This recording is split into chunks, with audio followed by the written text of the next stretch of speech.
I'm going to start off by putting some olive oil in my pan. Not very much, just a little bit. Tablespoon. And I'm going to put my ground beef in the pan.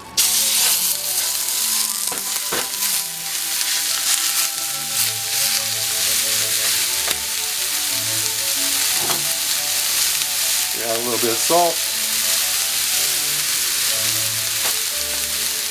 A little bit of pepper.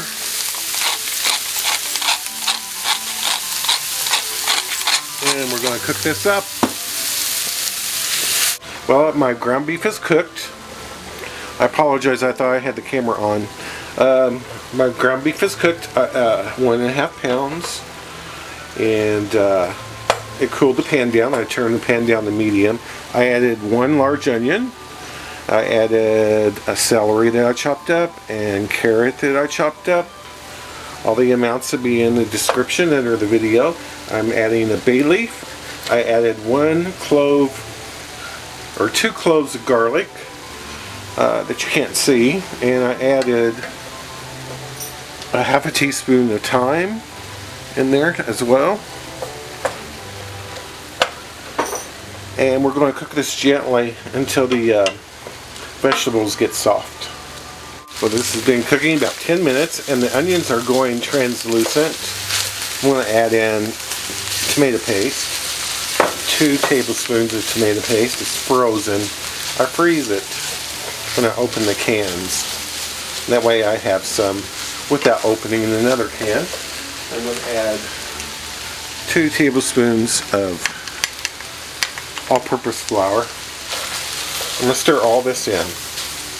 This is cooked for a minute and a half or so. It's starting to stick on the bottom a little bit, which is what I want to happen. And I'm going to add in some red wine. About 1.5 cups. I like to use port wine. And the reason I like to use port wine is because it never goes bad. You can keep it in the refrigerator and it never goes bad. And gosh, it's almost disappeared already. I think I'll pour in some more. There, about 2 cups. I want this to infuse in here and to cook out. And to clean up the bottom of the pan.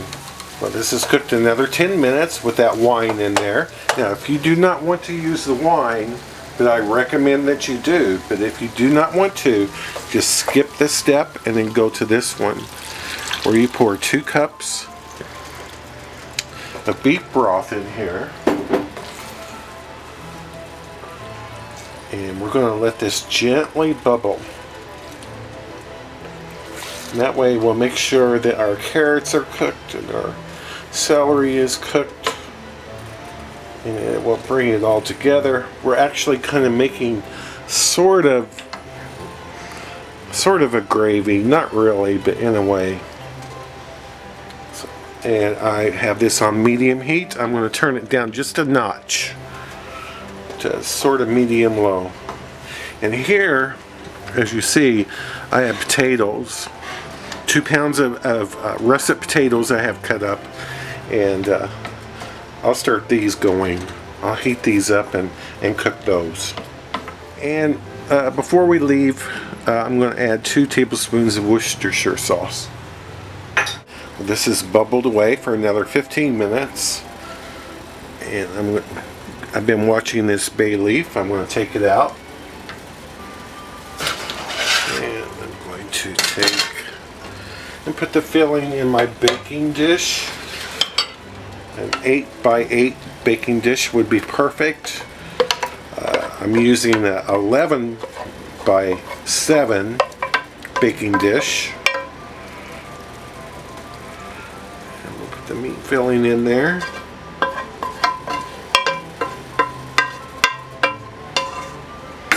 I'll get it all in there in a minute. I'm going to set this off to the side. I'm going to drain my potatoes. I drained my potatoes, my russets, 2 pounds of russets. I'm going to add some salt. I'm going to add white pepper, 1/4 teaspoon of white pepper,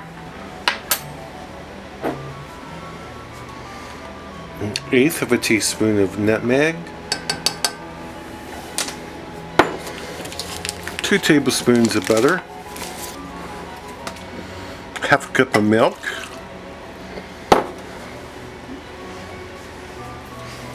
mash these up. I have these pretty much mashed up, as you can see. Stir them around with a spoon. I'm going to add cheddar cheese. Oh, a good 1/2 cup.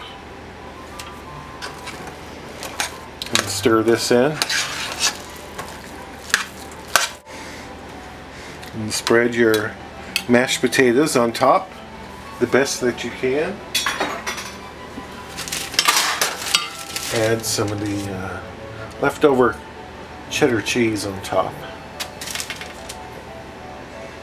I'm going to bake this in a 400-degree oven that's already hot and waiting for me. Just put a little cheddar cheese on top. I'm using a little over a cup total. This goes in my oven. Here it is, out of the oven. It baked for 20 minutes. Everything was hot, so like if it could take longer if your ingredients are cold. Read the description, and we'll let this cool down a bit, and we're going to try some. Let's dish some up. Here it is.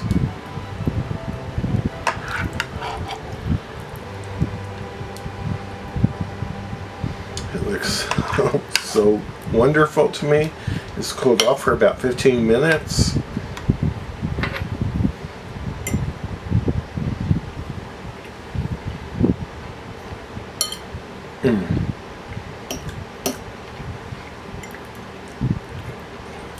It's really, really good.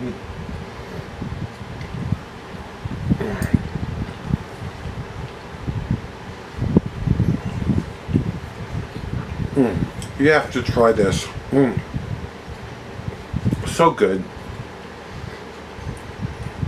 Thank you so much for watching.